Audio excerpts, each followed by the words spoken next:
I'm going to start this video for everybody who's on YouTube by saying welcome, legendary James Chen. How are you? What's going on, everybody?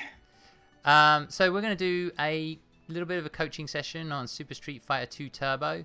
Truthfully, the question you asked me just before we, I guess, turn this into a video is how much Super Turbo have I played? Interestingly, I played a lot of, I played a lot of Turbo Hyper Fighting. So like the third iteration, right? So that was the one that came out on the Super Nintendo. That was the one that everybody kind of, once they finally got their hands on it, if you didn't have an arcade that you went to every single day, you were playing that at home, right?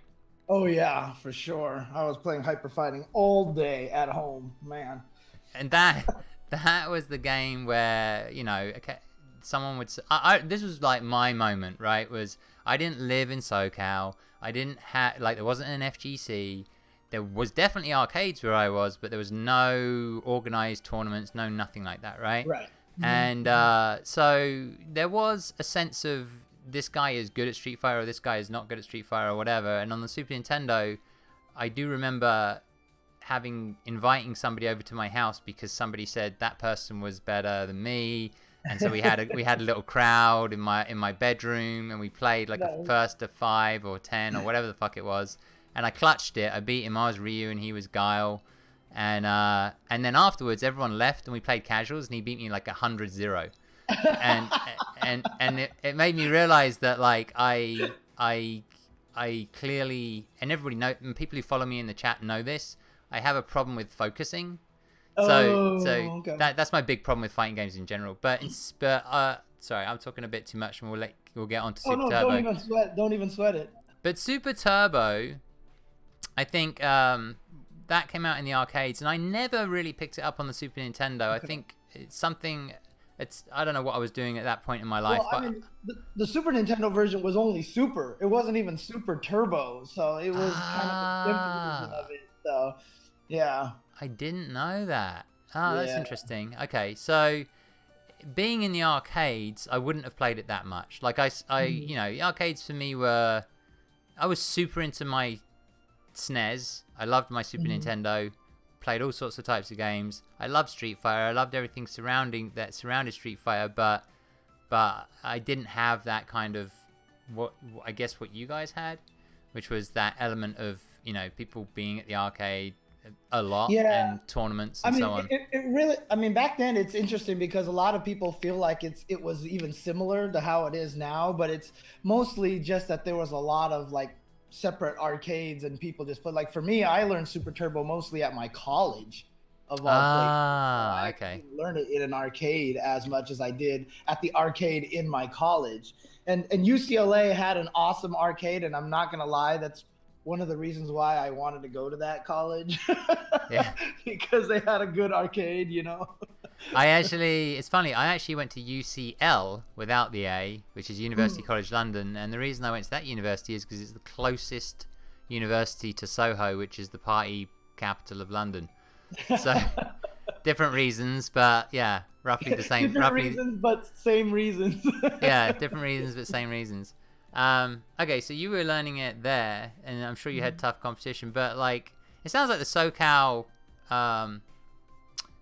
it sounds like Southern California, it was just completely different, like, from the rest of the world. Maybe not Japan. Maybe Japan was similar, or Tokyo was similar, but I don't think the FGC really took off in most places like it did there, until a lot later. So my question for you, right, is why did people take it seriously? Because I remember playing it and thinking, yeah, it's a cool video game and all that, and I like beating people, but not to the extent where I'm gonna start breaking down the mechanics. And I know that you guys were doing that.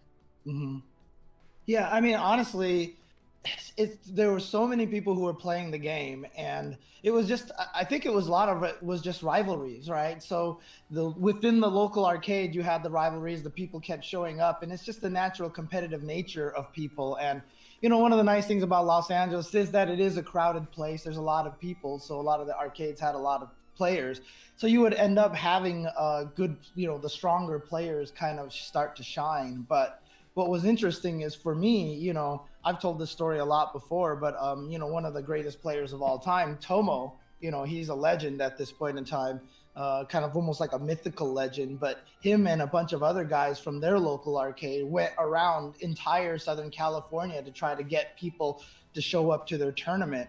And so thanks to that, they just kind of bred this culture of, strong competitiveness, and it just never really kind of left from Southern California. So, you would see these people, like, for example, for me, I would go to the UCLA arcade, I would see the same guys over and over and over again. And it was just like, I really, really needed to beat these guys. It was just competitive nature. And I hated losing to them. And so you would just end up playing them, and you saw them every day, right? I mean, people were skipping class. I mean, people between classes, we were playing fighting games all the time, and like I said, you saw these guys all the time. And, there was definitely a lot of, the guys who were better than you would just hate them, and you wouldn't talk to them, and you would just want to beat them because they were your enemy.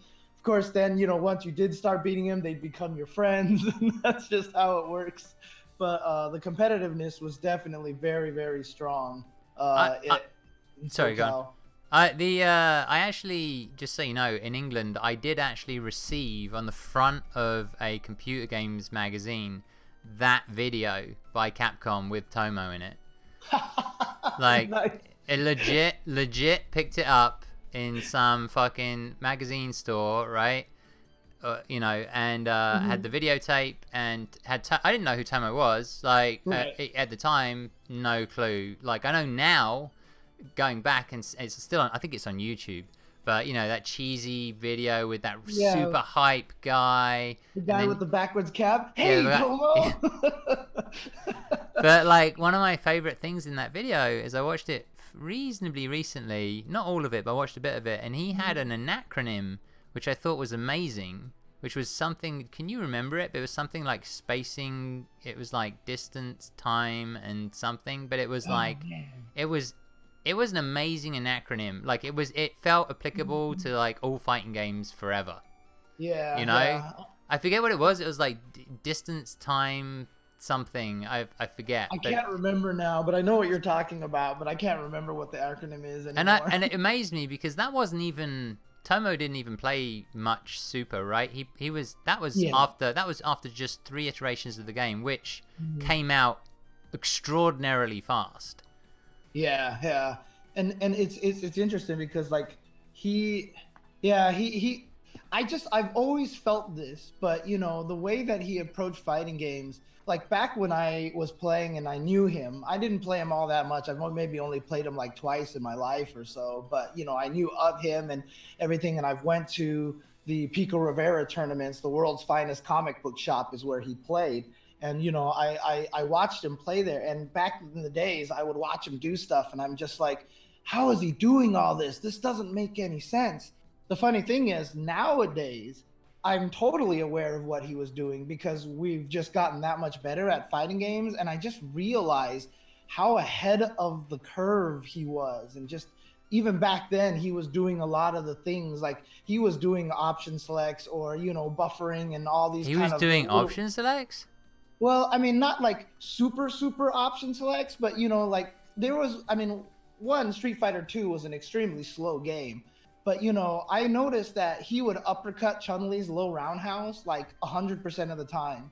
And if the guy never did low roundhouse, he wouldn't uppercut. And I never understood how it works, but he was doing the thing where he would buffer the joystick, I'm pretty sure now. He would just do uppercut motions and not hit the button. It wasn't that he would see Chun-Li's roundhouse and then do the whole thing. He was checking to see, and stuff like that. And so, and the thing about it is option selects all existed back in all the old games. We just didn't have names for it, right? So, for example, Ryu and Ken, you would throw with, heavy punch. So if they jumped, you would punch them out of the air, stuff like that, So there were option selects back then. We just didn't know what they were called. We didn't know that there was just a good strategy, Yeah. Do you still talk to Tomo?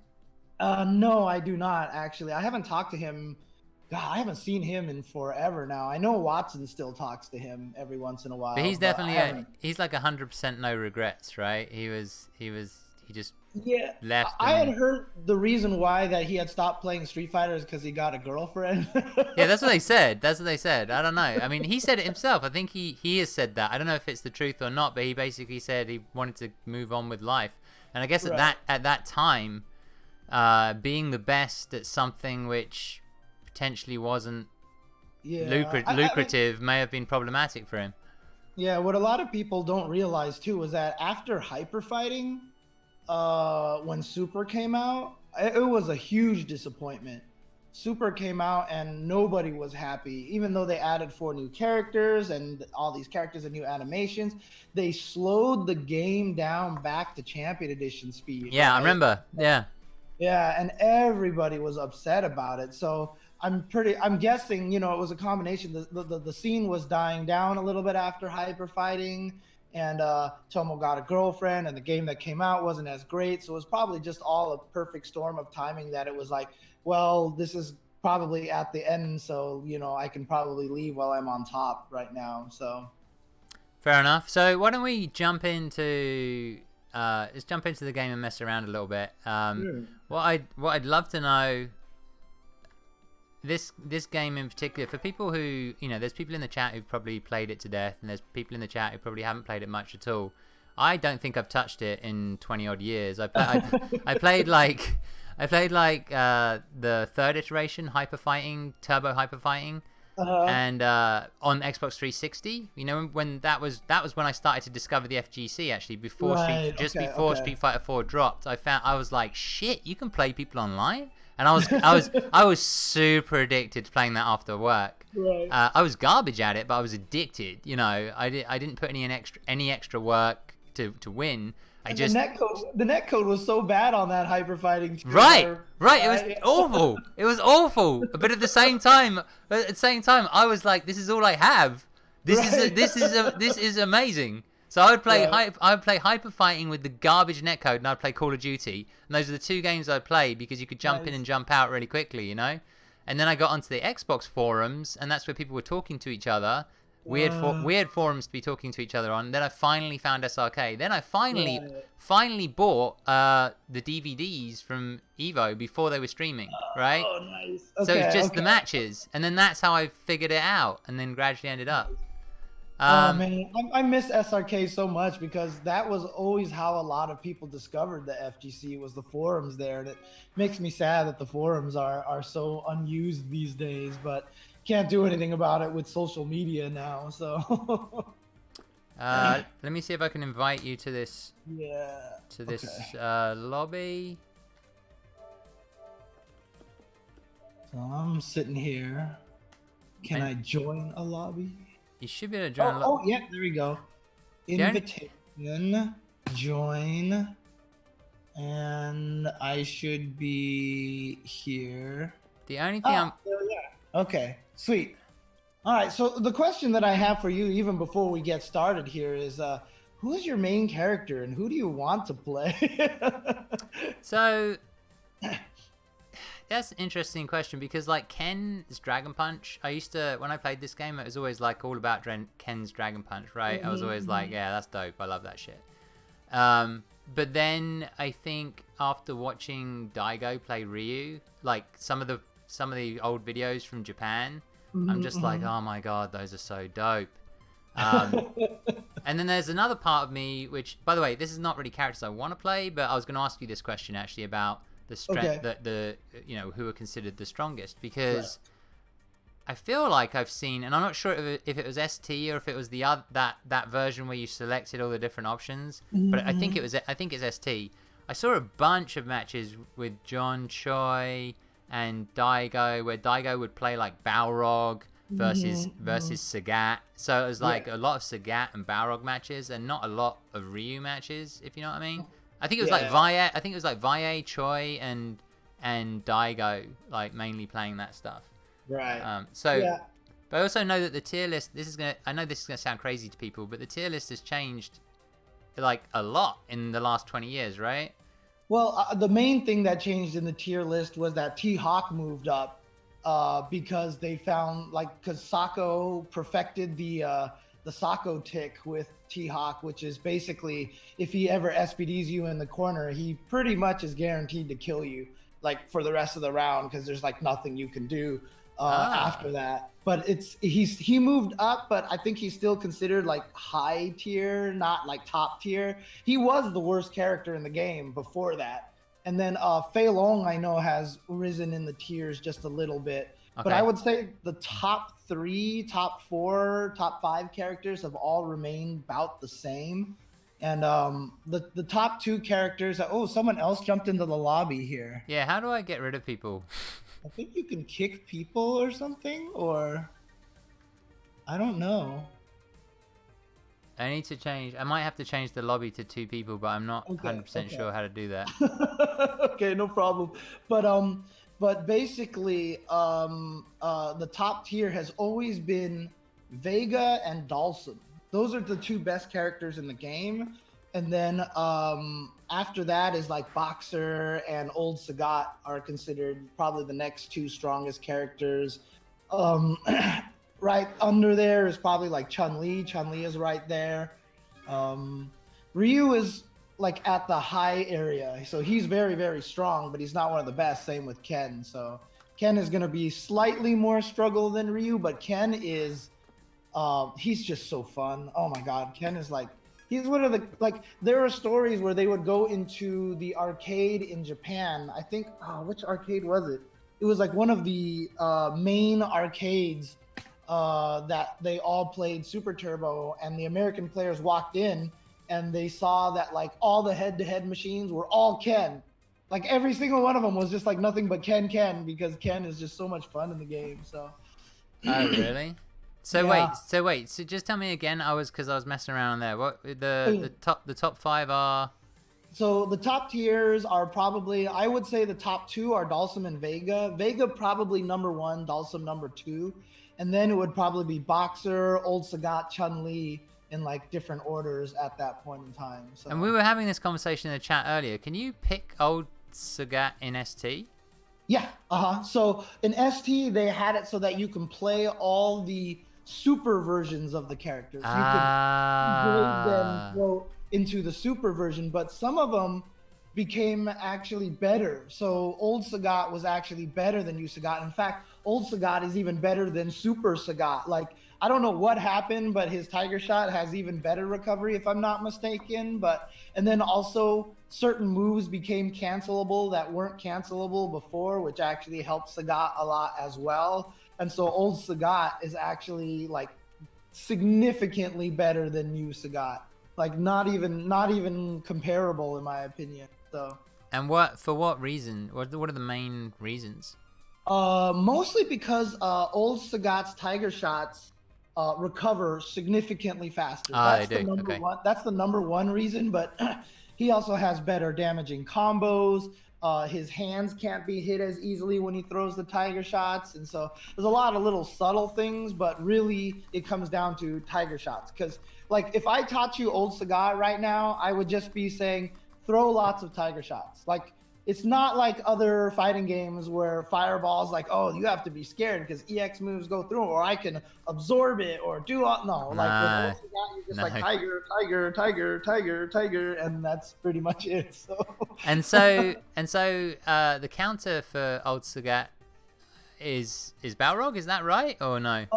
So Balrog, it's an interesting fight because, and again, like any matchup that you bring up in this game, I've been playing this game for so long, and I mean, I just played like last week with Eugene and Killer Miller, and so like, but like that matchup is interesting because it's kind of in Old Sagat's advantage until Balrog gets a super. Then Balrog kind of has a slight advantage, but then after he uses the super, if it gets blocked, it goes back to Sagat. So it's like this really weird teeter-tottering match. The best counter to Old Sagat, honestly, is Dalsum, and Vega can fight him pretty decently as well. So. Okay. I just got these videos in my head of Daigo going absolutely fucking nuts with Balrog. Like crazy maulings with Balrog, right?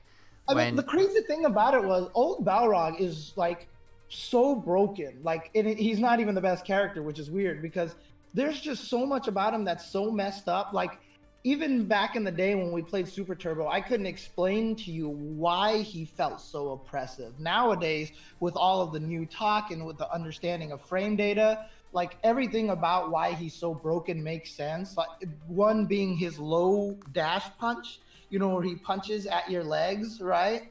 That move is like plus on block. It's like +5 or something ridiculous on block.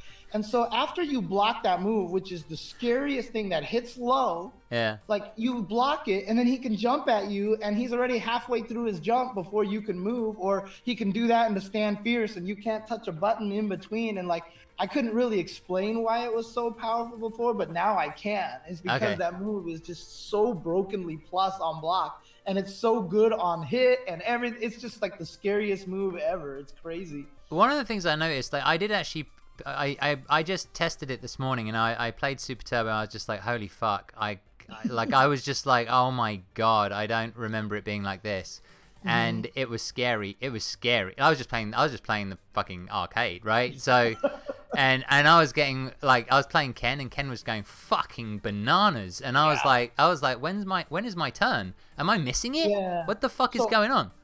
So here's the thing about Super Turbo, which is interesting, which is why, I mean, this is actually a really interesting conversation here, because Street Fighter V, in my opinion, is a very scientific game, and Super Turbo is a very emotional game. There's playing with the numbers and there's playing with your heart. And Super Turbo is about playing with your heart, because in Street Fighter V, there's this whole concept of turns. There's like, this move is minus this on block, this move it. In Super Turbo, like none of that matters. I still don't know frame data in Super Turbo because it's really almost kind of not completely irrelevant, but it's largely not needed because everything is the same on hit and block. There's no difference between hit stun and block stun. Like it's the exact same thing. So if it's plus on block, it's plus on hit, right? Plus another thing is almost everything in this game is safe. Like there are so few That's things. What I thought. That's what I thought. That's what I thought.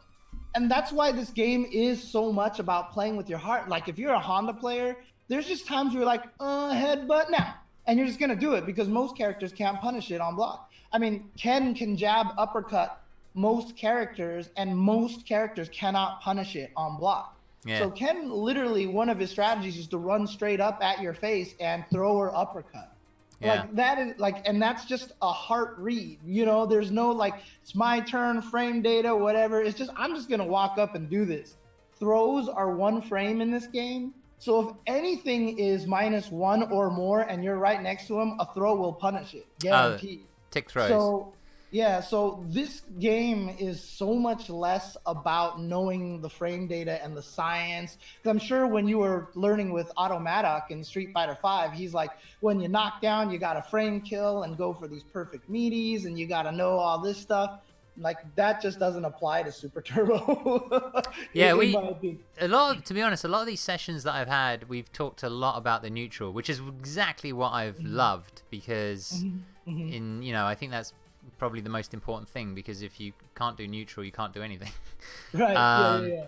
So I mean, let's get into it, and then maybe there's some things that you I'm sure you've taught this a million times, and maybe there's something you want to start off with. Is there a particular character you want me to pick? Oh, did I pick the? Have we got the wrong one? Have we got the wrong one? No. You can select which game. So you have to like hit up and down, and now it's going to. Okay. It chose my selection. So we have to both pick Super Turbo. So. Oh, I didn't even know that. Okay, all right. That's kind of interesting. So I actually, in the end, picked up Guile this morning because I was just getting completely fucked by Ken. Okay. I'll pick Ryu here because honestly, Ryu and Guile, I think in Super Turbo is one of the greatest matchups in all of fighting game history, but that'll take a while to explain. But so one of the tricky things about Guile is that you're really going to have to learn how to charge with him because Guile is going to down back like as much as possible in this game. And the interesting thing about the footsies in this game is if you notice all the really fast, and whiff punishing is very hard in this game. So a lot of people talk about, you know, how in Street Fighter V, oh, you can't whiff punish, so it's not good neutral. There's barely any whiff punishing in Super Turbo either, really. There's only a few select moves. Like I can whiff punish Guile's crouching medium kick, but for the most part, like you're not trying to whiff punish me. In Super Turbo, it's more about beating moves. So if I sit here and do low forward a lot, you're gonna do towards medium kick. So like hold forward and hit medium kick, like hold forward on the controller and hit medium kick. Oh, And you'll sorry, do the- sorry. Forward medium kick. Yeah. And you'll end up doing the little sobat, right? So Yeah, you'll do yeah. the little, yeah, like that. That So- shit is dope. That's a dope Yeah. move. So Super Turbo was more about beating moves, less about whiff punishing them. So, for example, if I was using Cammy, Guile's crouching medium kick is one of the best moves in the game, right? I don't know if Ryu's low strong can hit it. No, he can't. But like Cammy's low strong can actually just hit the leg. And so you have to Oh, learn okay. that. For Ryu, like I actually have to whiff punish your crouching medium kick. So, but like I said, it's really freaking hard to do. So people weren't really focusing. That's a really important point, actually. So in regards to like the fundamentals of this game, people weren't really focusing on whiff punishing as much as they were focusing on this move beats this move. Yeah, and another thing too is that special moves are really buff in this game. So whereas in Street Fighter V, we're gonna be playing this neutral game like here where we're dancing back and forth. With Ryu, I'm not even gonna work. I'm just gonna throw fireballs. So this is basically my strategy with Ryu. I'm just gonna be doing this all day because Guile can't keep up with Sonic Booms. He actually can't Sonic Boom fast enough to keep up with him because you just don't have enough time to charge up. So with Guile, you actually have to figure out how to get in on Ryu. And this is a legit strategy. Like this is what I'm gonna be doing all day with Ryu. And I'm gonna be trying to fake you out to jump at me, you know, like Yeah, this, yeah, and then yeah, throw absolutely. fireball. And it's really not about that neutral game in the middle of the screen. Like I'm actually just sitting here throwing fireballs at you, you know, and then I'm just gonna be like faking fireballs like this all day. And That's super strong, right?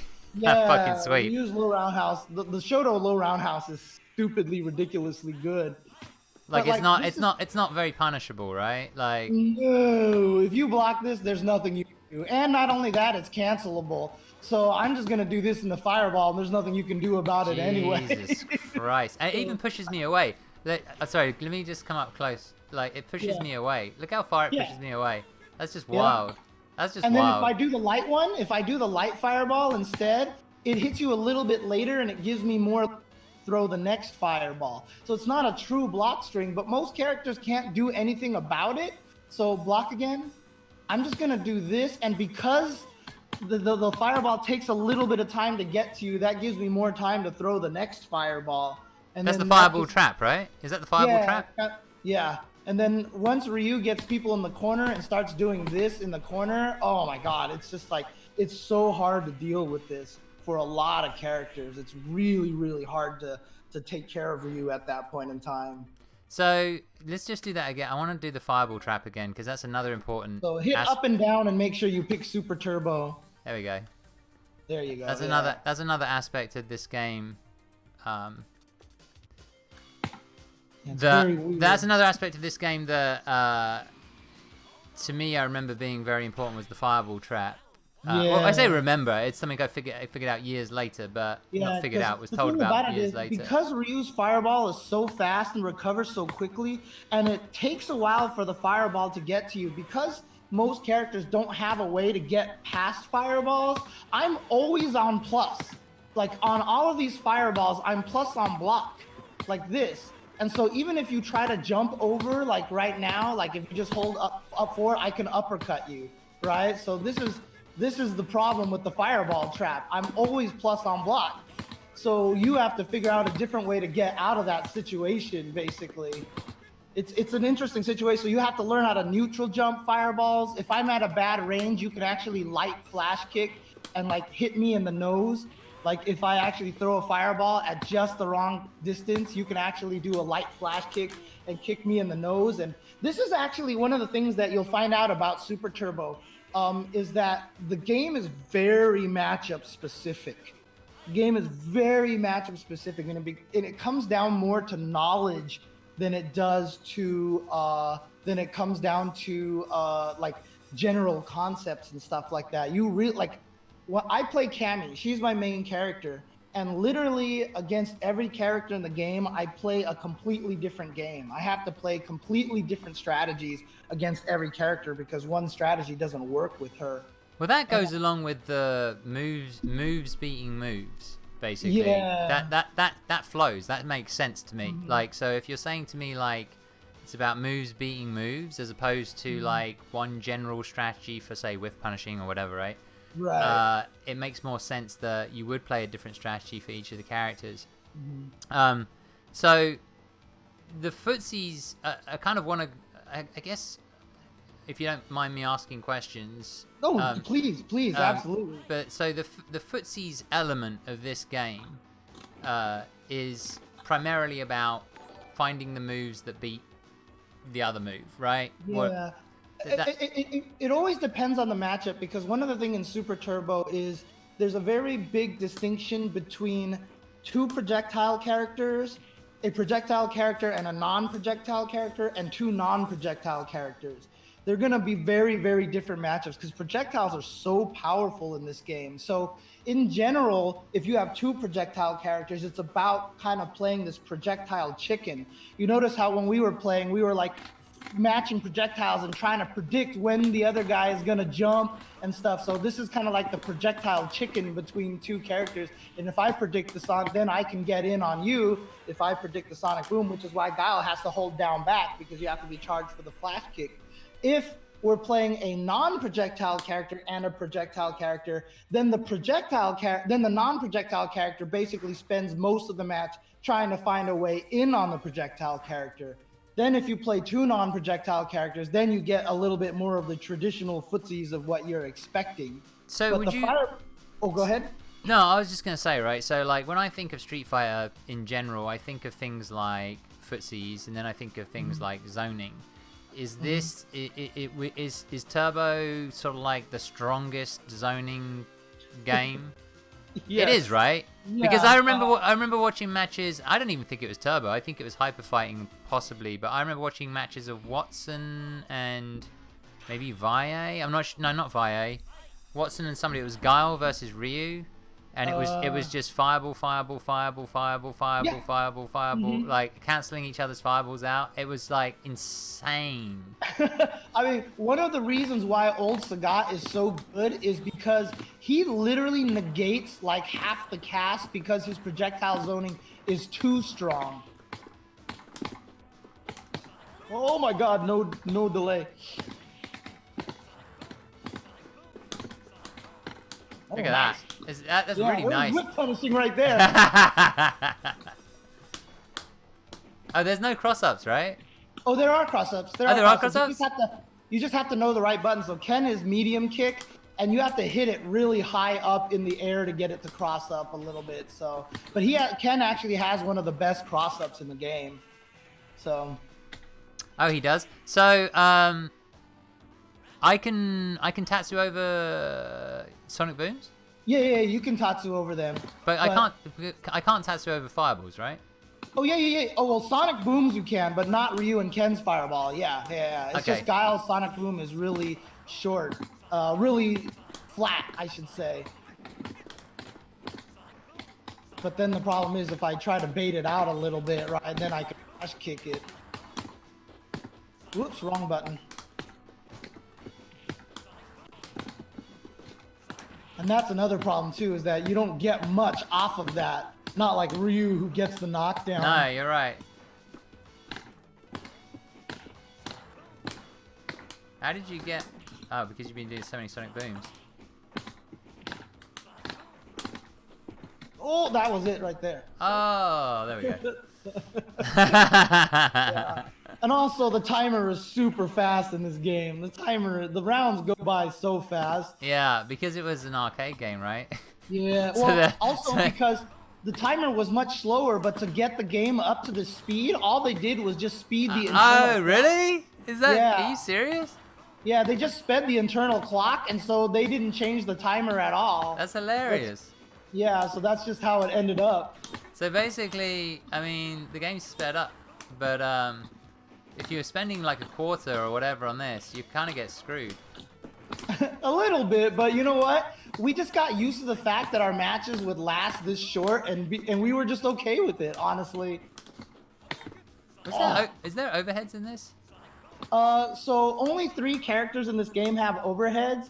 Ken actually has one, but you have to do quarter circle forward plus kick and hold the kick button. Oh. There you go. That's the overhead. So, yeah. Okay. Wow. Why only Yeah. 3 characters? That's random as fuck. Well, it was the first game that they introduced overheads, and I don't know why they only gave it to a few characters, but honestly, that's the crazy thing is you would think, my God, overheads are, you know, only 3 characters. Well, how else does anybody else open anybody up? Whoops, I picked Ryu. Well, I can show you one of the things that's also really powerful about this game here is that throws are really buff in this game. Yeah, ridiculous. Ridiculous. I mentioned they're 1 frame, right? But they're also really far. So but like the amount of energy as well, the amount of health. Yeah. So throws are just, I mean, this is actually a legit strategy in some matchups. Like Dalsum versus Vega, you kind of just want to tick him to death. Like you just want to tick throw. Honda, like against certain matches, his only way of winning is to get them in the corner and throw them, you know, and throw loop them. Like I said, T-Hawk has the infamous throw loop right now, which basically, if he lands it, you're dead and you will die and you can't do anything about it. Half the characters can't do anything about it. And so throws are really powerful in this game. So it doesn't matter. Like no one really ever needed an overhead. Like Ryu has an overhead, but it just doesn't even matter because throws are super powerful. The only weakness of throws is that you can't throw people on wake up. And that's actually a really important factor in this game. So no matter what I do, as soon as you get up, I can't throw you. So that's where overheads become the most powerful, is on your wake up. There is a throw tech in this game, right? Yes, you can tech throws in this game. I mean, it looks kind of weird, but I mean, not weird, but it just doesn't look like other throw. It's not very well animated, right? Well, what it is now is that in this game, when you tech a throw, you take a little damage but land on your feet. Oh, that's what it is. Right. So I'll do crouching light kick in the throw, and then as soon as I throw you, just hit heavy punch right afterwards. So I'll just do like this. Whoops. So just hit heavy punch right after. Oops. And there we go. That's it. That's a throw tech. Yeah, and you'll take slight damage, but you'll land on your feet, so I don't get any pressure. Gotcha. The couple of things that's a caveat to that is you can't tech holds. So like Ken knee bash or Dalsum noogie, you can't tech. Oh, you can't. Okay, yeah, that makes sense actually. And if the throw was going to kill you, it will kill you no matter what. So the way that the game calculates it, it actually takes away the life and then gives it back. So if the throw is going to kill you, you're going to die. Oh, really? That's wild. That's why sometimes you'll see someone tech a throw and they die. They go into the tech animation, but they die anyway. And you're like, what the hell? It's because they already calculated that you would die. And die. That was Capcom's early way of getting you used to rollback. They were just like, there you go. Yeah, they were just like, they were like, look, it looks like you lived, but actually you're dead. Right. Oh man. So the other thing that, you know, for people who haven't played this game, you know, for the younger generation is that you can't dash. Yes. I remember getting into this game. I was getting into this game and playing the arcade, and I was like, "What the fuck? I can't dash. What's going on?" Because I'd forgotten you can't dash. So, yeah, it's just. I mean, dash didn't even really show up until Street Fighter 3. Right, that was the first game that had that actually had dashes, and it helped a lot. I mean, it added a lot to the Footsies. But I mean, here, let me win this round really quick because I just want to show you something crazy here because. I think I was supposed to win the round, right? Oh no, because I want to change characters. Oh, okay. I want to change characters here. I just want to show you like how crazy some of the Footsies in this game can actually get because. Who should I pick? It doesn't matter. You can pick whoever you want. I'm just gonna show you why Chun-Li is so good. Like one of the reasons why she's so good is her normals are bizarrely fast. So like my crouching medium kick, I mean, look how fast, like this is my crouching medium kick, right? And this thing has amazing range. And look at my walk speed here, right? So I can just sit here and poke with this all day. And it's like super hard to get around. And then my standing strong option selects as a throw. So I can just walk up to you and hit strong. and you know, and she has crouch roundhouse. So when you were trying to counter poke me, like this will actually beat your crouching medium kick because that's just how this worked. Is that we had, you know, moves And I that can't even get you with this. yeah, so that's not gonna work right there. So Wait, do I have anything that can reach you from? Like, do I have anything that can beat that? My low roundhouse, yeah, you can uppercut it. You can low Oh, strong. I can uppercut it. You can low strong. I can uppercut. Low strong. Oh, this uppercut. This uppercut.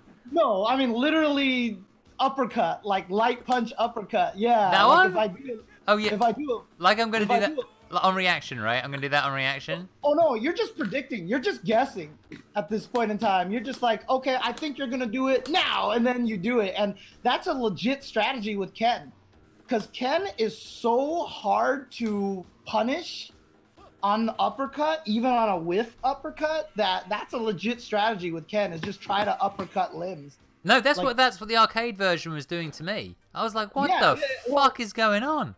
The arcade also reads inputs. The computer will read your input, so they cheat. So, Oh, we oops, lost- did I back out? No, Oh shoot, I backed out. I'm sorry. That's okay. It just says lost connection. I'll invite you again. Yeah. Okay. It doesn't even give you a, are you sure you want to back out? They were just like, nope, I'm out of here. Peace. Hit the wrong button. Oh I shit! lost connection. What's going on? Hold on. Capcom netcode, please. All right, there we go. I mean, it wasn't looking too bad. Like I haven't had a complaint about Oh yeah. our No. connection. I was just talking about the connection stuff. I wasn't making bad jokes anyway. Let me pick M Bison. Okay. This was a game where I actually did. I think most people genuinely kind of played a lot of characters. I felt like because it was pretty straightforward. Right. So like this right here is Yeah. such a legit strategy. Like even if you try to whiff punish this, right? Like let's say I do this and you try to hit it, and then you're just a little too late, and then Yeah. like roundhouse, standing roundhouse with Bison is your best button. Basically. Oh, this one. Standing roundhouse is like a mini fireball for Bison. It's so good, and you're your right, it's watch dope. is ridiculous. But the way for me to beat it was literally to uppercut it. You know, like that's how I beat the standing roundhouse. Is that I would hope you would. I would just try to uppercut it when you did roundhouse. You know. That was the. I seem to remember that the strat with Bison was just basically that. Was just basically this all day. Well, that was in Champion Edition. In this game, it's not as cheap. No, I'm sure, but I just remember doing it at my level with my friends, you know. Yeah, for sure. It was definitely the sort of back in those days. I guess it was like the you know, Birdies, Street Fighter 5, Just Do It move, whatever that fucking thing's called. Yeah. I forget the name, but it was kind of like that. It was just like boom. There was a lot of this going on in the early days. Right. Yeah, You know? I see someone in the chat mention this, and this is probably a good thing to talk about too. Is that, you know, a lot of people talk about balance and things being cheap. Well, in Super Turbo, I mean, things are about as cheap as possible, right? Like one of Ken's legit strategies against Bison is to just put him in a throw loop. Whoops, I missed the timing on that. But basically just knee bash him, and then you can get like jab into Tatsu in the air, and it gives you so many plus frames, and you just walk up and throw again. And that's actually a legit way for Ken to beat Bison, is just to throw him to death. Wait, And he can juggle him in the air? Oh no, you're not even juggling him. So what I'm trying to do is just land with a jab and hit you. Whoops, I'm hitting jab way too late. Let me hit jab earlier. Yeah, it's super fast. Like that. Yeah. Right? Okay. So basically I can cancel that into Tatsu and then throw. Jesus And so I just Christ. loop that. And that's Jesus. actually a legit strategy for Ken to beat Bison, is just to do knee bash, jump jab into Tatsu, walk up throw, knee And bash. if I'm blocking, it still works, right? Because it's the Yeah, same yeah. plus. So Yep. it's essentially a tick throw, and this is why people used to kill each other in arcades. Yeah, I mean, honestly, I have had people threaten me before for throwing him, and there were arcades before where throwing was taboo. That if you threw, then whoops, we went to third strike. that was you. Did I accidentally pick third strike? That's Yeah. my bad. Hey, well, we get to show off all the games here. But I mean, honestly, like back in the days, like if you threw someone, you had to let them throw you back. Like that was just a rule in the Oh my arcade. god, are you serious? Yeah, that was just kind of a rule. But see, here in this game, all of a sudden, this feels more like the Street Fighter 4 or 5 footsies, right? All of a sudden, it just feels a little bit different than Super Turbo. Super Turbo was a lot more spastic, you know, and just more about just trying things.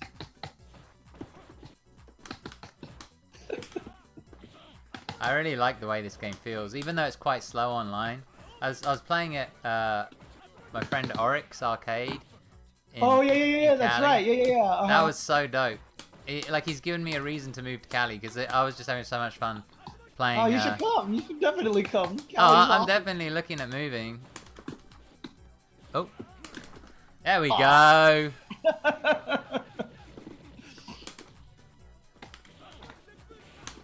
I want my combo.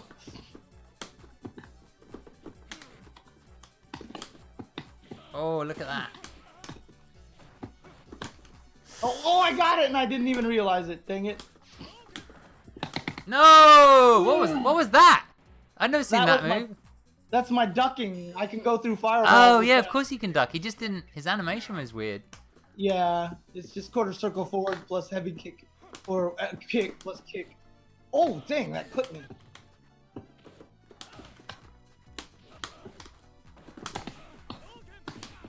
Whoops, not what I meant to do. Oops.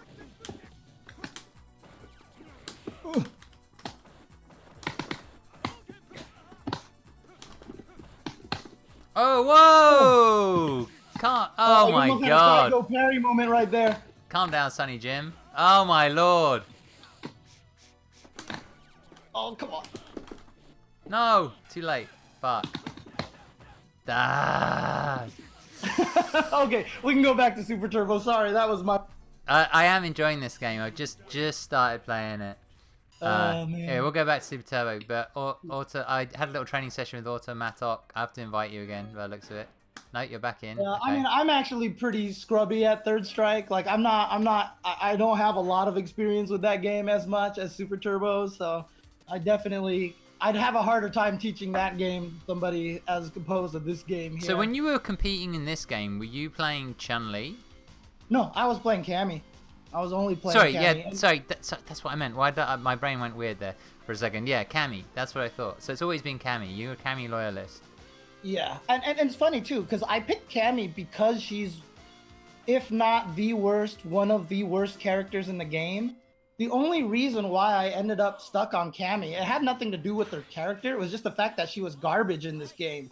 And so what ended up happening is I was a low-tier hero. I liked playing low-tier characters. And so, you know, that's how I got my association with this character. And I just ended up playing her so much that, you know, I actually got kind of decent with this character so that I could actually win in tournaments because no one played this character.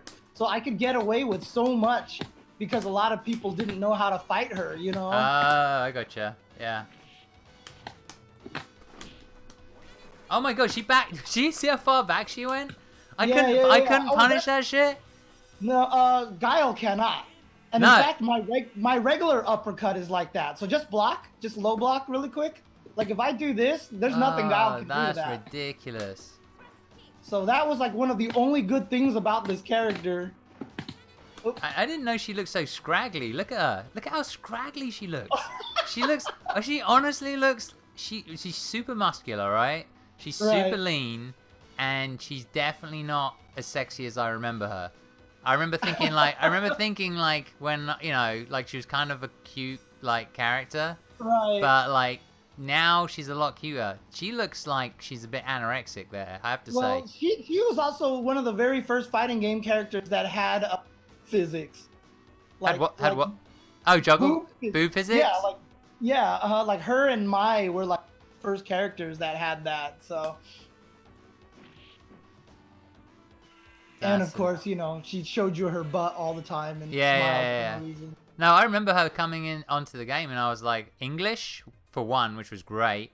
Oh, and then I was like, second female, and I was like, she's hotter. Like, at the time, I was like, she's hotter because she was a little bit more slutty, I guess. Right. I mean, it's funny because, like, for me, I've always thought Chun-Li was hotter because she's Chinese, right? It's just the I mean, it's just a preference thing, right? But, like, because she was English, I think that's probably what did it for me. Oh, right. That makes Because sense. I mean, well, British or English, I'm not really sure. Because she plays like her stages in like Scotland, so Oh, yeah. you With the know, Aurora Borealis. yeah, it has the Northern Lights, which is yeah. Mhm. I mean, it's a great stage. It's just So it's I kind can of show weird. you some of the cheap things with Claw here. So Claw is cheap. I mean, some people are talking about broken things. I mean, Vega is probably one of the most broken characters in fighting game history, basically, is because of the heel ball strategy, like, which is just basically the off the wall. Yeah. It's because remember in Japan he's called Balrog, and when he goes off the wall he goes, "Yoo!" So they call it the heel ball strategy, right? Oh, that's what they call it. Yeah, in Japan, that's what it's called. It's called the heel ball strategy. And the whole concept of the heel ball strategy is you don't know what side I'm going to be on. And it's really fast. It's so much faster than you know, like Street Fighter 5, for instance. Right. And if you block it, I'm safe anyway. And literally, you can win entire turns by doing this. Well, this is what Takedo used to do, right? Yes. I mean, like, not a lot of people. I mean, some people know this, right? But there was a point in time where they called him Dirty Takedo. Oh, yeah. Because that was one of our favorite nicknames for him back in the days. We just called him Dirty Takedo. There's a video. I need to link it so people can see it because it's hilarious. But basically, compared to nowadays, I mean, he used to, as I understand it, he used to play a lot of games. And what he was clever at was the same as Justin and Marn and all those people was figuring out very quickly which was the most broken character and using that tactic as much as possible, right? And Yeah, he had I know that when they played, what's the version of the game where they have all the different versions? Anniversary Edition. Okay, Anniversary Edition, because they called it something weird like Hyper Fighting, which made no sense to me because it had the same name, sort of had the same. Hyper Street Fighter 2. Hyper Street Fighter 2 is what it was. Okay, Hyper Street Fighter 2. So I remember in that he was playing Champion Edition Bison, who was considered like completely broken. And the commentary, I don't know who was commentating exactly, but in the commentary they were just like, they were so biased. They were like, this is fucking disgusting, dirty Takedo, get out of here, Takedo, with those cheap ass tactics. I think that was tragic.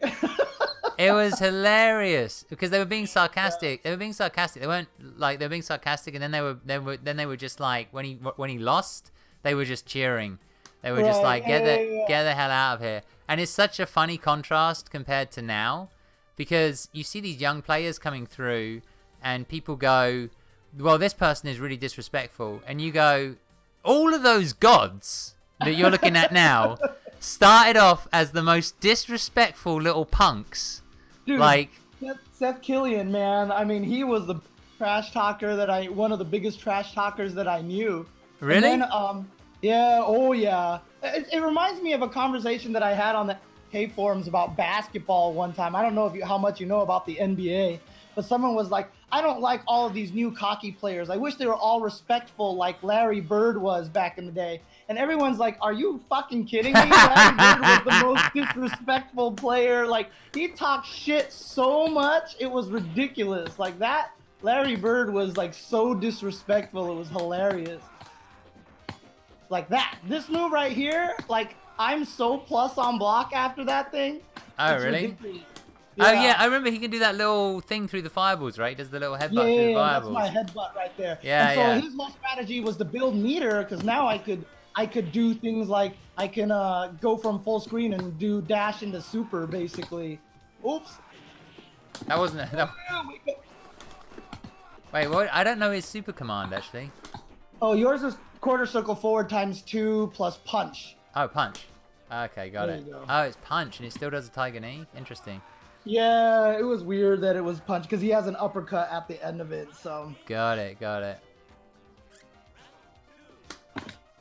So, there wasn't much of this, right? There wasn't much checking people? Like, they would just get beat. Not as much, because the checking people was more about... And if it was checking for Sagat, it was more like standing medium kick a little bit, but honestly, you just check people with Tiger Shot. Well, you're using new Sagat, so it's not as much. Old Sagat would be a little bit more about checking people with directly with that. Oops.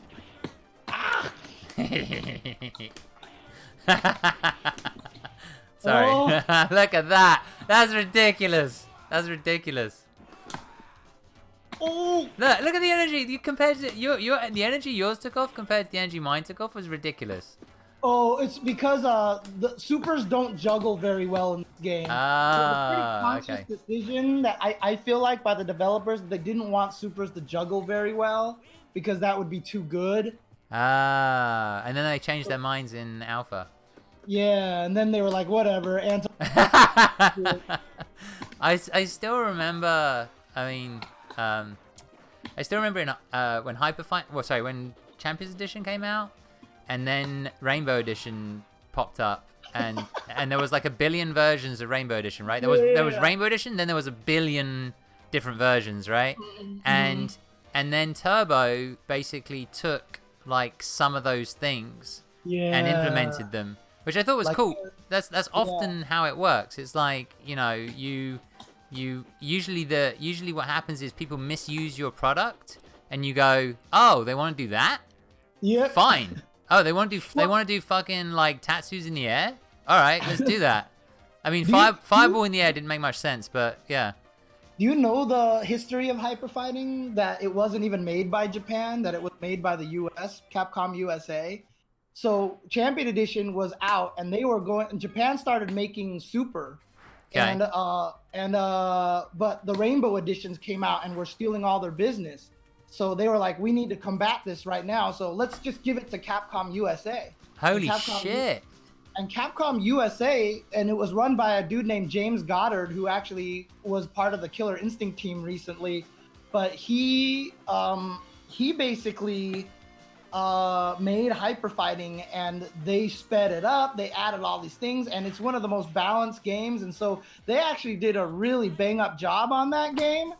And then Japan kept working on Super, and that's why the speed dropped, because they never had any intention to speed it up in the first place.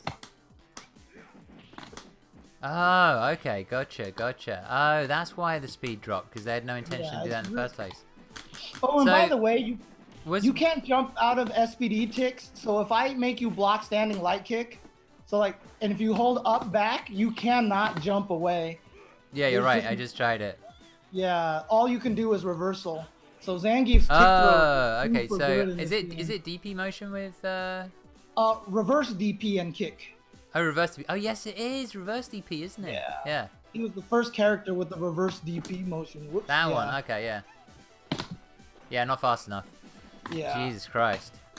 Fucking good luck reacting to that. Oops, too far. Oh. Fuck off.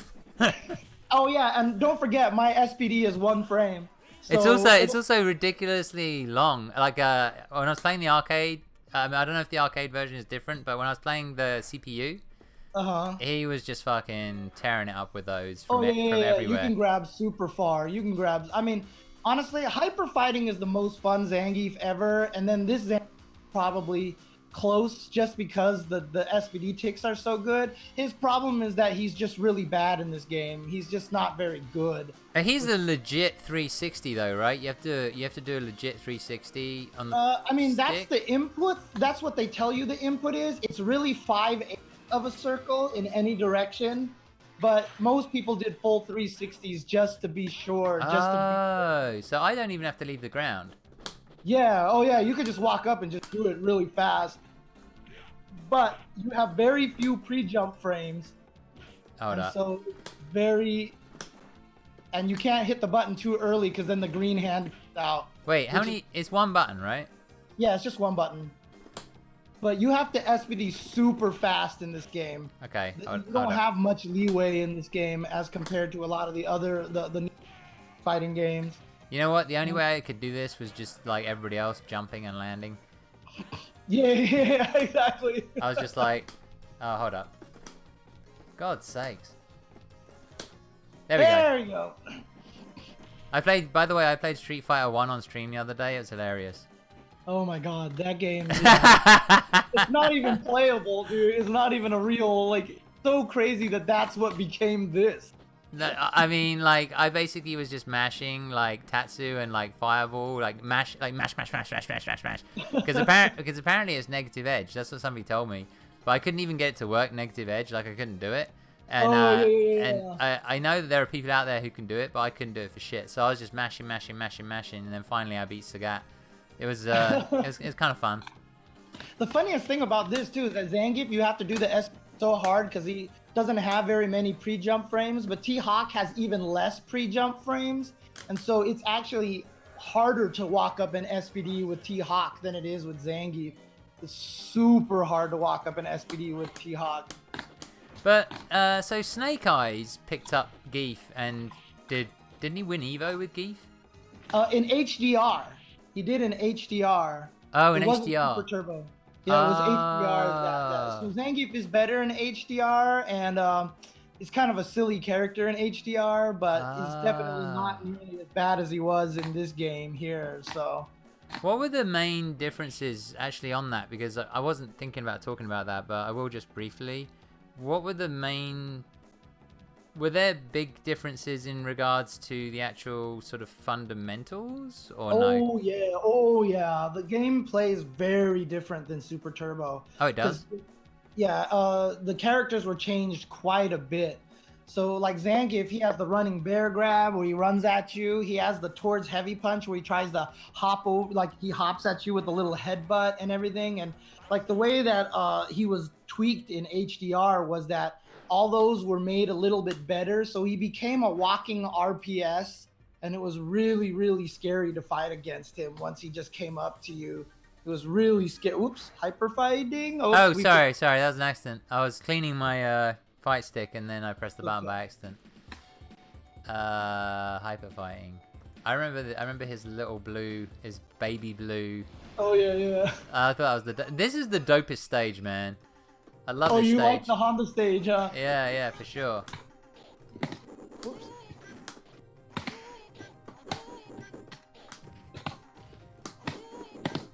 Hey! Kick lariats, baby. Oh my god. See, I can't even mash DP. I was mashing DP, nothing. It's 1 frame reversal, 1 frame, not 5 frames. Fucking like it hell. Today.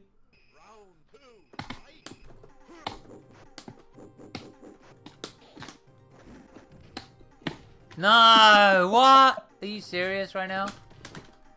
Oh my god. That would get you stabbed. If we were in the same place and I had my knife with me. Yeah, 100 place, I would definitely have gotten beat up in an arcade a long time ago. I would have lost my 25 cents or whatever the fuck it costs back in America. Yeah, 25 cents, and people were fighting knife fights back then. They paid 25 cents and the game was over in like less than 30 seconds. Yep. And it's crazy too, because before arcades were all about making your quarter last as long as possible. Yeah. And honestly, I feel like it was this game, it was Street Fighter, that really brought people back to this mindset that it was okay to lose money. There were other games like Gauntlet and stuff that tried to be quarter suckers, but you knew that's what they were, and there was something felt bad about it. But then once you got into fighting games, like, people accepted it, because to be honest with you, for guys like Alex Valle, his quarter lasted him an hour. You know? Holy shit. No one could beat him. And so it was all about whether or not you could last on the machine or not. Yeah, I remember Gauntlet was... Did Gauntlet have an ending? Because they just used to warp from like one stage to another. Didn't that just used to go on forever? Yeah, it just went forever. It just went Yeah, forever. I don't think that had an ending. It might have had an ending. I don't know. But like Honda Headbutt, for example, this thing, safe on block. I mean, there's really nothing you're going to do. Oh, nice. Oops, I missed my Ocho. Can he throw? Oh no, I forget. Yeah, you just hit punch in the air and you throw. Oh, but make sure you're holding a direction on the control. And this was an option select for Vega too, because all he had to do was just hit punch, and if you were in range, he would throw you, and if you were not, he would stab you. Oops, do it with kick off the wall. Yeah, and then punch. There we go. Yeah. Yeah, that's nice. Super And good. that's ridiculous. Look at that. That freaking on the ground, he can do that shit. Right. That's crazy. Oh, I just tried to throw you with the 2 throw buttons. Oh no. Ah, invincible headbutts. Invincible headbutts. Yeah. So someone in the chat, Boats and Joes, says that you can plink the 3 punch buttons for Oh yeah, for reverse. DPs. Yeah, so you can plink. Well, so the strategy in this game and stuff like Third Strike was pianoing. So basically, you know about negative edge, right? So I can do special moves by releasing buttons, right? Yeah. So you could do a special move by pressing a button or by releasing the button. So what you would do then is, because all of that counted as an input, when you did uppercut, you would roll your fingers across all 3 punches, right? And roll it across all 3 punches, because basically you're pressing and releasing 3 buttons, so you get 6 inputs within a pretty decent window. Right. And that gave you a better chance at a reversal when you were getting up off the ground. It feels weird as fuck, but that's like 6 inputs because you got negative edge as well. So you get 6 button presses to give you the best chance to wake up with the reversal. That's how most people got good at doing reversals in the game. Gotcha. So it's been an hour now, so I want the video to be not too long. And it's super fun, but what's a good character to start with in Super Turbo? In Super Turbo, do you like projectiles? Do you like fireball games? Do you like playing that, or do you like rushing down people and trying to get in their face kind of thing? I play Akuma. I like both. So are you also okay? So you're not a charge player then. I mean, honestly, I would start with Ryu then, and just really get good at the fireball kind of neutral. Really kind of get an understanding of how the fireball neutral works in this game.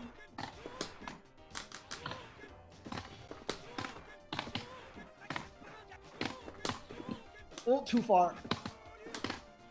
Oh.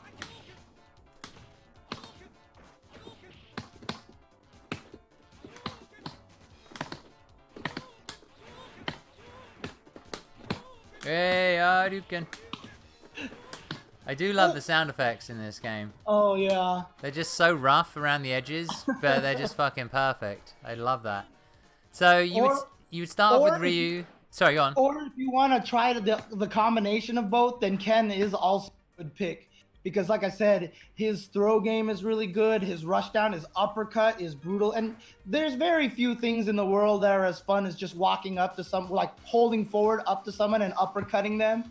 Like, it's so much fun with Ken. And so he's kind of has that balance between being offensive and and he can zone. So if he plays against like Honda, he's going to try to zone with fireballs. If he plays against Balrog, he's going to try to zone a little bit with fireballs. But then against other characters, you know, you can just play this ridiculous walk up uppercut game, and like, what are you going to do? Oof.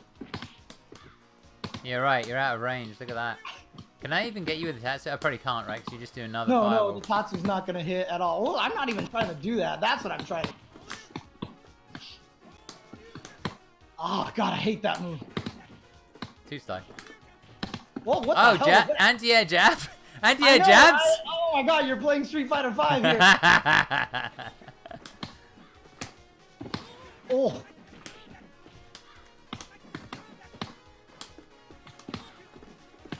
Oh, no.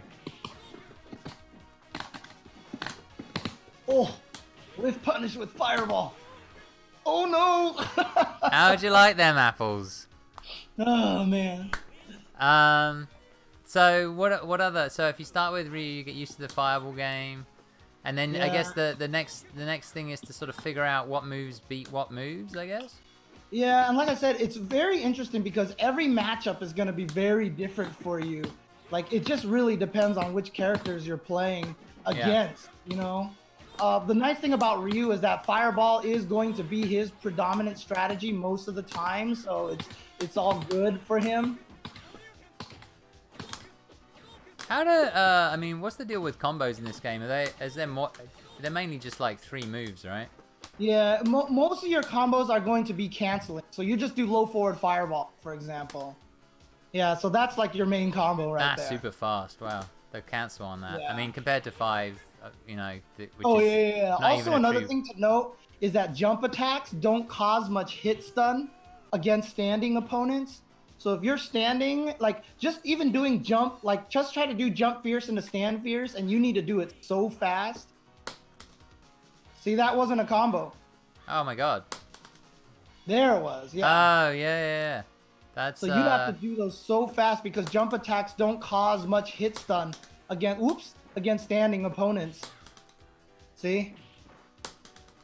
It's crazy wow. how fast it is, so. Yeah, it's ridiculous. And Ken can do like one of the things that I mean, it feels like there was no gap, but it felt like Ken can do. Oops. What the hell? Come on, game. There we go. It felt like Ken can do Tatsu into DP. Oh, as it's like very, very, very specific situations where it's actually a combo. But for the most part, it's just a very, very scary thing. And if you block the Tatsu at just the wrong timing, yeah, you can't do anything in between, basically. Yeah, I didn't think you could do it because the computer was doing it to me, but then I think the computer cheats, but whatever. Oh, there's his cross up, okay. Yeah. Ow.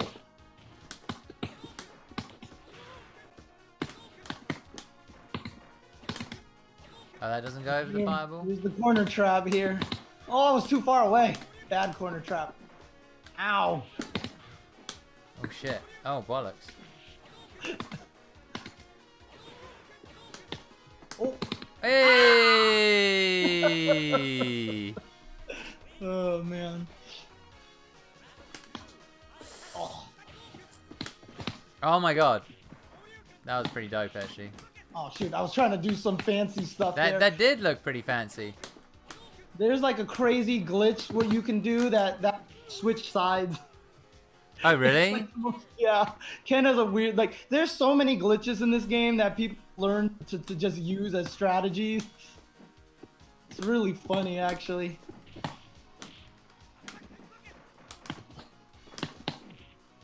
See if I can land it or not. Oh, whoa! Instant air Tatsu, huh? Oh, why did I back off? I don't know why I backed off.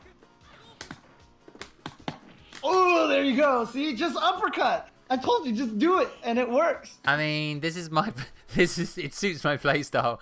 This is probably what I learned I probably learned this 20 years ago, and it's still somewhere in my body and won't leave. That's why it makes me so sad that in Street Fighter V they took away the invincible uppercuts. I'm like, come on, man, give me my invincible uppercuts back. I know. I mean, that's a whole nother conversation. Yeah. Whoops. So my uppercut. There it is.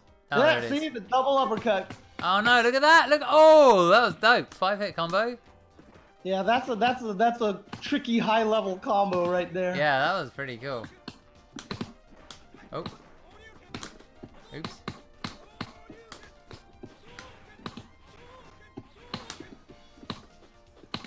Yeah, but you're already kind of getting the sense of this chicken game, you know? Who's gonna throw the fireball? Who's gonna jump? You know, kind of thing. I keep thinking that I can't Tatsu over the fireball. I keep thinking I can. Oh, no, oh no, my no. god! What the fuck was that? Oh, his super has no delay on landing. It recovers instantly. That's ridiculous. Yeah. It's good. Yeah, that is. Oh, I can't even hit you? That was weird. Oh, I missed it.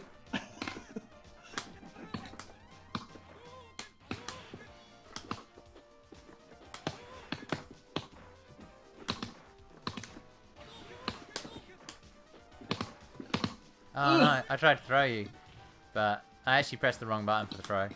I keep pressing the... Oh, you keep pressing the two light buttons. Yeah. I keep doing that for throw.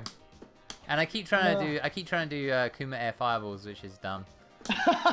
That's just like, and whenever I jump, I'm like, air fireball! Yeah, I can't. See, I pressed the wrong button for the throw. That was so weird. See, you can't throw me right when I get up. Yeah, so it turns into a punch. Yeah, so it's just a punch at that point in time. And that's kind of one thing I would really like to see back in 5 is the inability to be thrown. I talked about this on a stream of mine very recently.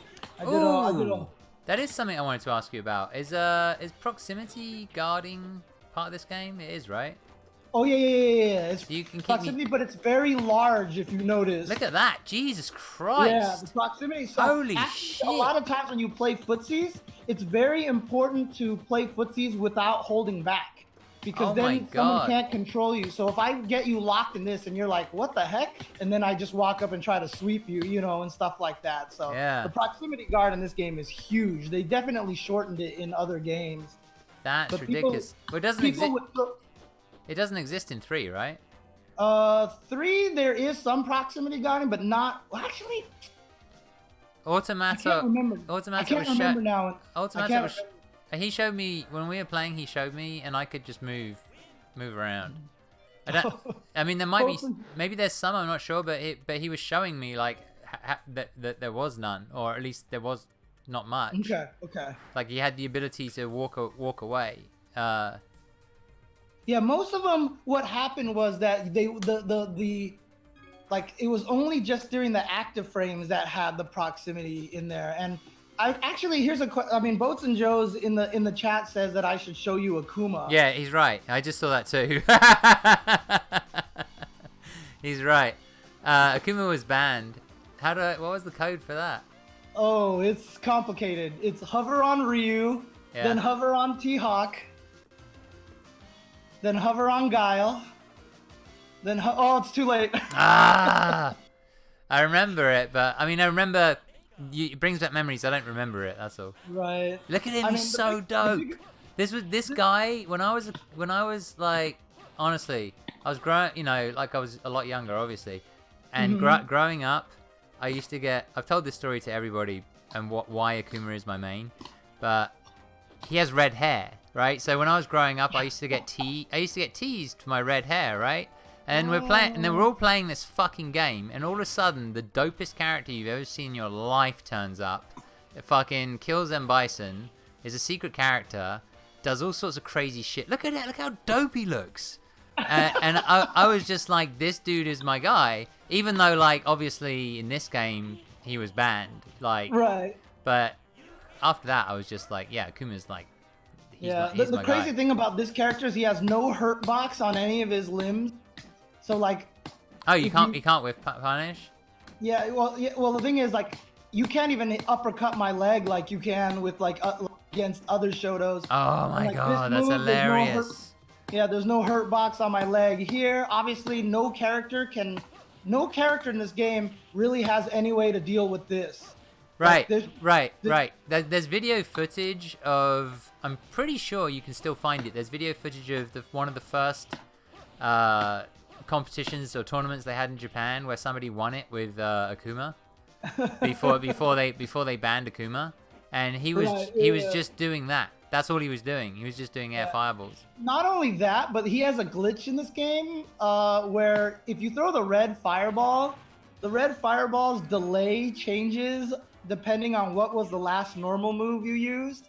And so, or the last normal move you used. And so if you cancel light punch into red fireball, then the delay is super short.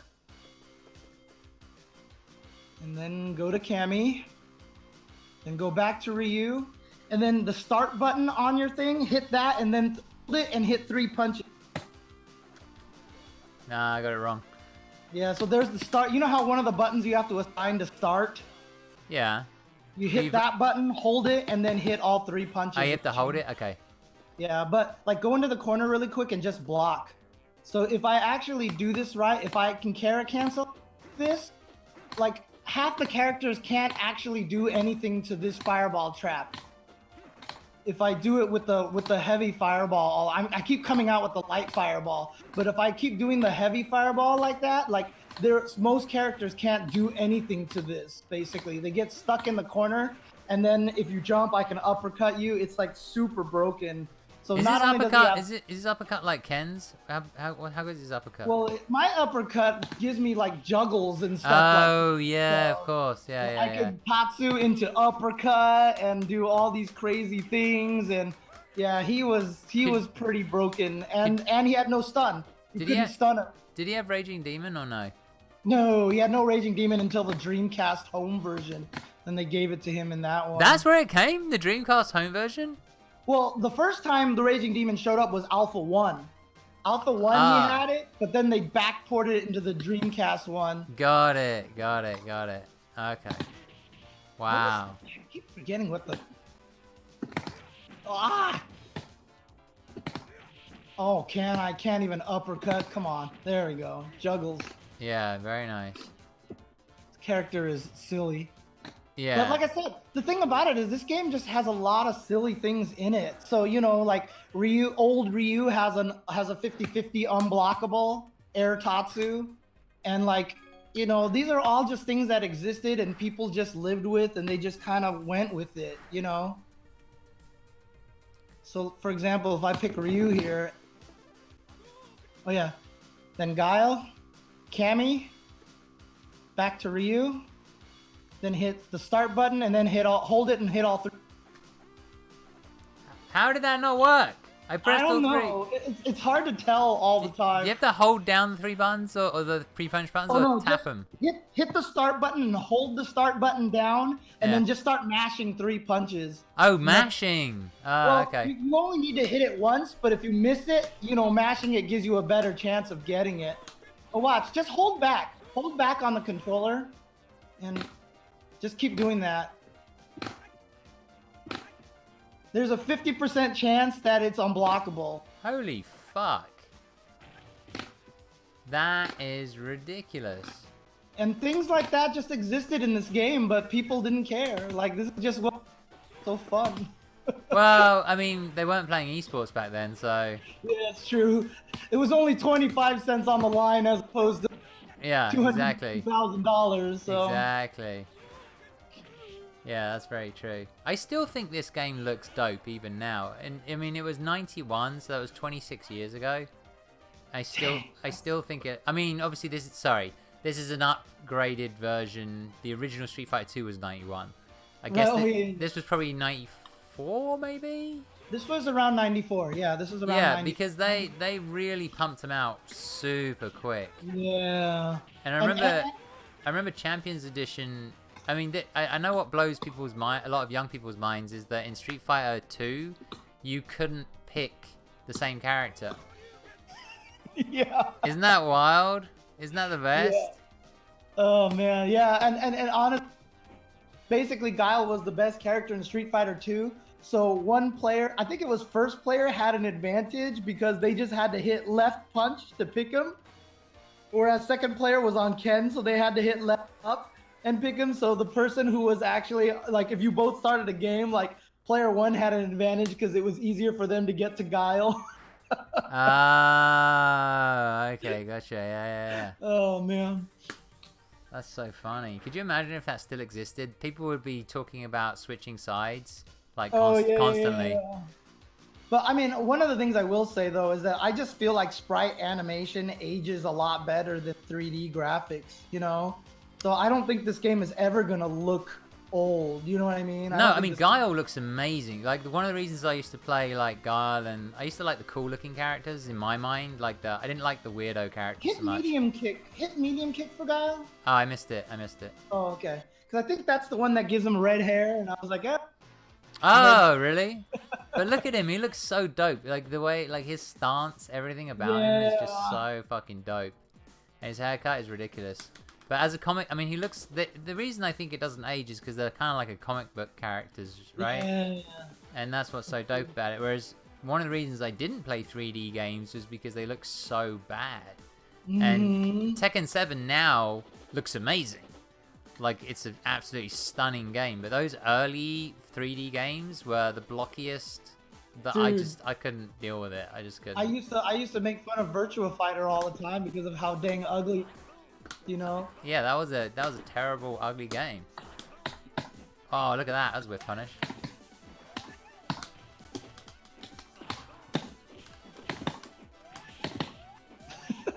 We ran out of time? That was insane. Well, we were talking for a little bit, watching them standing around, so...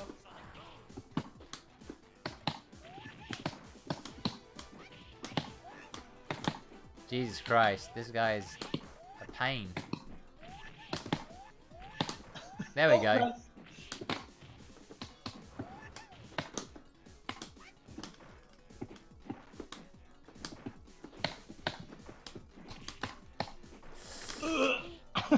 Yeah, he's super fast. All right, is there anything else that you wanna? Because I think we should close this video out because like an hour and a half. Just like I said, I can talk about this game forever. Unfortunately. No, and maybe we'll do a follow-up at some point because this has really been a lot of fun for me and a little bit of a trip down memory lane, but also a lot of stuff which I didn't know, which is really interesting. But honestly, I would start with Ryu. I would start with Ryu because you have that Shoto background, and then just learn the fireball game and learn how to really use the difference between heavy and light fireballs. Like, it makes a big difference which one you're using because they give you different advantages. They have different ways to mix the opponent up, and the speeds are very different from each other. So mixing between the two is really good. And honestly, for footsies with Ryu, it's only fireball, low forward, and low roundhouse. So if you see people whiff buttons and you know you can't whiff punish it, throw a fireball so that they have to respect that, and then you start your fireball game, and that's basically a lot of how Ryu goes. So, gotcha. I don't know if anyone has any questions in the chat. I know they've been talking a lot. I did have one question for you while they're typing in their questions. Sure. Maybe this is a contentious question to ask because of the people involved and you know them, but the HD version, was that what happened? Did people just suddenly decide we don't want to play this? Well, what happened with the HD remix was, I mean, without trying to get too contentious, because I definitely get very passionate about this, very angry. But what happened was that the person in charge of it, Serlin, he invited a lot of top players to come and play, and a lot of the top players gave suggestions, but he didn't follow a lot of the suggestions, and he kind of got it into his mind on the characters more enjoyable. But what's interesting about it is, whereas Cammy and Fei Long, don't get me wrong, are better characters, they're stronger characters. Honda has a better time in a lot of matchups.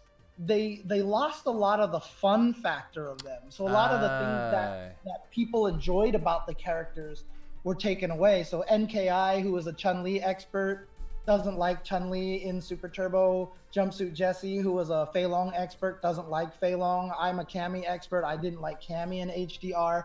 And so he tweaked it a lot to the point where it was definitely a more balanced game. And it was, okay. There was a lot of good decisions made in there, like changing some of the inputs, like the Zangief's green hand was a better input, et cetera, et cetera. So there was a lot of good ideas put into the game, but the characters changed so much that it didn't feel like Super Turbo anymore. It was legit a new version of the game. It wasn't like a tweaked Super Turbo. Okay. And as a result, the things that Super Turbo, remember, is one of the most beloved games of all times, right? So the people who love Super Turbo didn't play HDR because it changed so much. Now, there are a lot of people who got into Street Fighter thanks to HDR, and a lot of them still love HDR, and a lot of them still prefer the game. But the community just didn't hold through because a lot of I mean, even someone like Snake Eyes, who got into the competitive scene via HDR. Like, that's how he got into the FGC. Even though he played the original Super Turbo, he liked HDR. His character was better. But even if you ask Snake Eyes these days, he likes OG Super Turbo more because he understands that it feels a little more solid, and there's just something about it that just feels more, I don't know, there's something about Super Turbo that feels more visceral. I don't know. I can't explain it. I remember it. I mean, I remember it being developed because I remember Serlin was writing updates about it, and one of the things that I remember specifically that he was getting feedback from players, and Yeah. he had spoken. You will remember the name probably, and I can't. But Mhm. it was a very very strong Ryu player from Japan, and he had suggested a fake fireball. Oh, it was actually John Choi who suggested the fake fireball. Oh, it was John Choi. So Yeah. So I think what happened was John Choi suggested it, and then Serlin checked it with the guy in Japan and said, Oh yeah, yeah, yeah. "What would you do?" I was thinking about a fake, something like I was thinking about a fake. This is how I remember it, at least. I was thinking about a fake fireball, and I think that's what the guy. I think the guy responded from Japan, basically saying Ryu has everything he needs, but yeah, a fake fireball, sure, Yeah, that I would mean, work. in the end, the biggest problem with the fake fireball, too fast, because it was designed so that he could help fight. Because it was impossible to fight Dalsum because every time you threw a fireball, Dalsum could jump and drill you.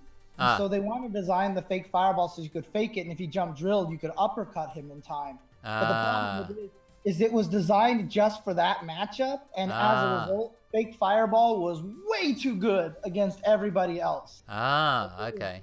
Way too good. Like it literally made the match harder for some characters who already had a hard time in the fight, which is Yeah. interesting. So, and Okay.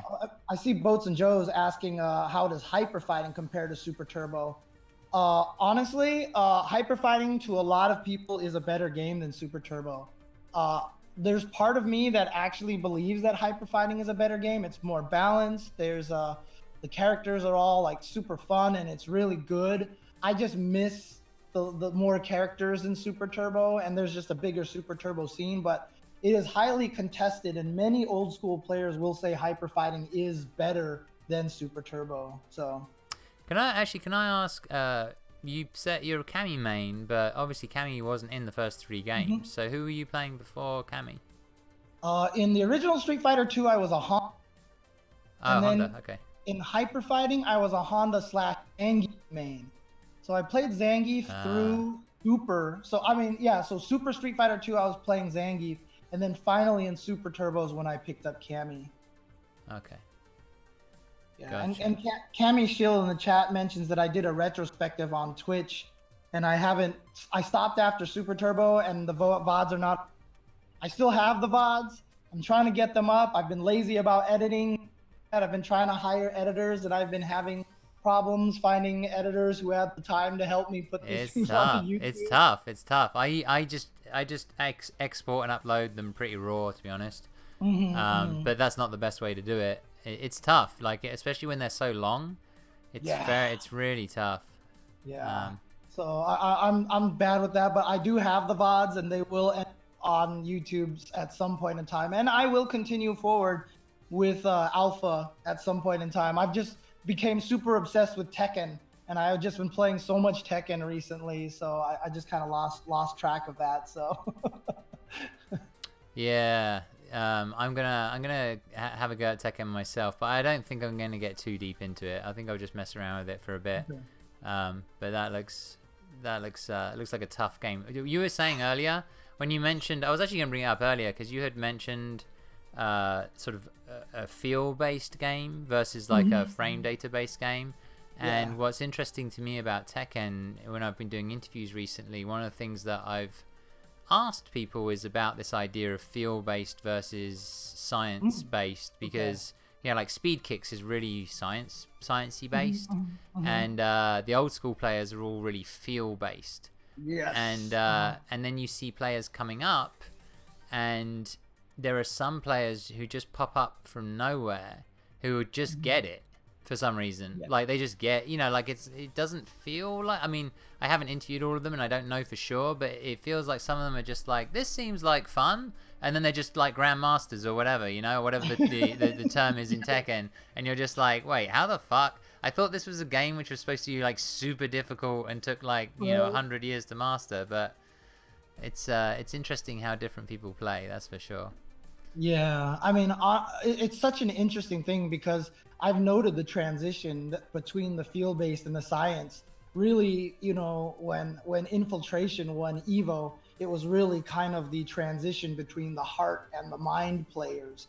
And guys like Daigo and Justin have had a distinct lack of success at the beginning of Street Fighter 5 because 5 is so much not a heart game. It is so much of a science game, and Justin and Daigo are all about the heart. Now, they've transitioned their way over. Daigo has really understood the science very well, but Justin, you know, he's transitioned his way, but Manat is a heart kind of character living in a science world. And so that's why when Justin started playing Manat, you know, I don't remember if anybody in the chat or even if you remember, but I was always like, this is the greatest character choice for Justin ever.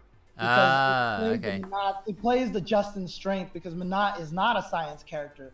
Manat is very much a feel-based character, and I felt like that pairing was perfect for him. So. Yeah, even Daigo's matches have been very exciting. They've turned a lot more, and he's described them himself. They've turned a lot more into street fights. You know, like arcade. He says that some of the matches remind him of going back into the arcade, where it's just pure adrenaline and pure reads and pure, I guess, flow. I don't want to put words into his mouth. Obviously, I can't remember exactly what he said, but it seemed like what he was talking about was there would be just this moment in recent matches where he was just like, he would give up on the science and just go all heart, you know, as you describe it, and it would just become this crazy street fight where you'd get the Ume flash kicks, you know. Yep. Which was pretty wild. So I think one of the things I want to do in the future is obviously talk to you more and do a proper interview, right? Because we've never done that before. Yeah, that's true. True. I thought you didn't love me. No, it's the thing about you is that you are a content creator as well. So when someone's a content creator as well and as well known as you are, it's almost a little difficult to talk about stuff that you haven't already talked about, you know. But then over time I've gotten over that, because I've realized it's a bit like a press junket, you know. It's like maybe I can introduce, maybe there are some people who follow me who don't know stuff that you've said, you know, or whatever. It's like that's why at press junkets they have a million interviews, because they're trying to reach a million different audiences. But then there's also stuff like, you know, when I talk to Valle or I talk to Daigo or whatever, it's like, or Valle in particular is a good one. You know, there's historical stuff which may have come up 5 years ago, and there's a new generation who just don't know about it, you know. And so it never gets boring, you know. So I mean, I know there's people out there who don't even know that Combo Fiend is one of the greatest fighting game players used. You know, it's crazy. They just know him as that guy who worked at Capcom for a while, but they don't realize that he was like pretty much like one of the greatest fighting game players that we've ever had in the country, you know. It's crazy. I mean, that's why I'd love to talk to him at some point, and and I think I'd love to talk to you, particularly to go right back to the beginning and just you know, just delve a little bit into like your child. I turn into a bit of a therapist sometimes, but I like delve a little bit into like your childhood and how you ended up in fighting games, you know. Because that stuff is kind of cool. So I think we'll do that at the next time that we're both at an event and you have time. Sure. Because I'm going to be at ECT. It looks like I might be at the North American Regional Finals in Washington, and then I'll be at Capcom Cup. So I imagine you'll probably be at one of those, and we can figure something out. And honestly, anytime you feel like visiting Southern California, let me know. I'll just come and we'll hang out, and I'll take you to all the ramen and KBBQ and everything. So. Well, I mean, the plan is basically to sell everything. I've got a bunch of statues and crap, right? I've got all this stuff up here. You know, this is all. You see all these boxes? These are statues, arcade sticks, fucking Kid Robot collections. Like, the plan is to just sell everything as fast as possible and move to Southern California, because I'm done with the winters here, basically. I like New York, but 12 years is a long time. And you know, so it's time to do something new. And so Cali is where I want to be, and also Cali is like, people talk about the shit that I'm interested in. Like here it's a little bit more, you know, it's like pop culture in Cali, so it's more like people are more interested in the things that I'm interested in, like arcade games and anime and whatever, and video and movies and whatever. Whereas over here it's a little bit more like, I don't know, outside of the FGC, when you go on dates and stuff in the city, it's like, what, you know, it's fucking museums and modern art and all that shit. And it's cool, but it's not as cool as the you know, like the shit that you guys are into. I mean, I'm gonna be biased, but SoCal's better than NorCal. But you know. Well, I mean, SoCal also has better weather, so I'm kind of interested. I mean, honestly, and this, I mean, if any time it comes to that, and you need any help or anything like that, just let me know, man. I'd be more than happy to help you out however I can. So. Definitely. There's going to be a point soon. Once I've sold all this shit, there's going to be a point where I'm going to be sending out a message to just everybody, which is like, yo, I need a room. Because the first fucking thing you need, right, is just a room. Because I don't know where to live. I just like, I mean, in terms of like actual areas and stuff, you know, like moving like from one side of the country to the other, like all I need is a fucking room, you know, just a room where I can stream from to get me started, and then we'll figure out the rest from there, basically. Sounds good to me. Yeah, sounds good to me too. Anyway, I'm gonna end this video now. So I'm just gonna cut the stream. So is there anything you want to say before I finish this for any of the YouTube guys or any of the guys in the chat? I guess if people aren't aware, because you cut out. You cut out a little bit there. Go on. Yeah, plug yourself again. Yeah, for people who don't know, because a lot of people actually don't know that I do stream a lot. You can find me on twitch.tv/JChenzor. I'm going to be doing some interesting streams coming up soon. I owe my stream a karaoke stream. But outside of that, I'm playing a lot of Tekken. I've been doing some new stuff where I've been trying to teach players Street Fighter V. You know, I've been getting like bronze and silver players to play, and I'll analyze their matches and stuff like that. So trying to do a lot of different content. So feel free to follow and check that out. I actually had someone in, I can't remember who it was. Was it Homuffin? I can't forget. Yeah, forget. Yeah, Oh yeah, Homuffin was in my chat yesterday telling me how nervous he was when you were reviewing his match. He also claims, and I love Homuffin, but he also claims, or she, I don't know if it's a he or a she. This is the thing, right? In chat, you don't know. Could be a dog. Could be a dog on the internet for all I know. But Homuffin claims that he did a hit confirm, and you said it wasn't a hit confirm. He just did it. Oh, at first I said it wasn't, but then I realized there was a possibility that it was a hit confirm. So yeah. I rolled it. I walked it back. So. Yeah. Homuffin was upset about that. He came into the Homuffin came into my chat and told me all about it. Nice. Yeah, but maybe I should send you. I should definitely apologize, Homuffin. I'm sorry.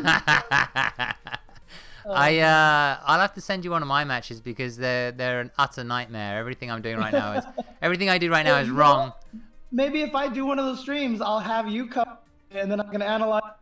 There you go. Oh, absolutely, we should do that. But maybe we should have a lobby and you can just watch me play and we can do it immediately or something like that. I don't know. But yeah, Street Fighter V at the moment. I hadn't played it for 8 months. I stopped playing it for 8 months. I was never a great player. I never put in the time to be a great player. I understand it better than I play it, you know.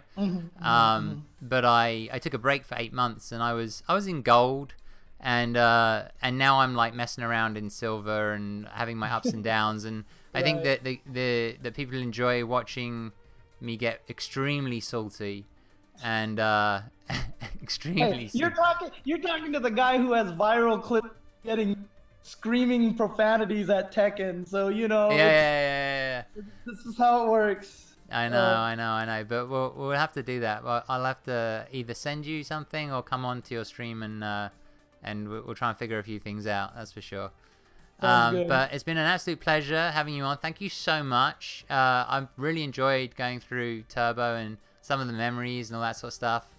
And we're going to close out this stream. So we're going to say, everybody, you know, people in the chat, if you want to stick around, I'm going to carry on playing salty Street Fighter, Street Fighter V.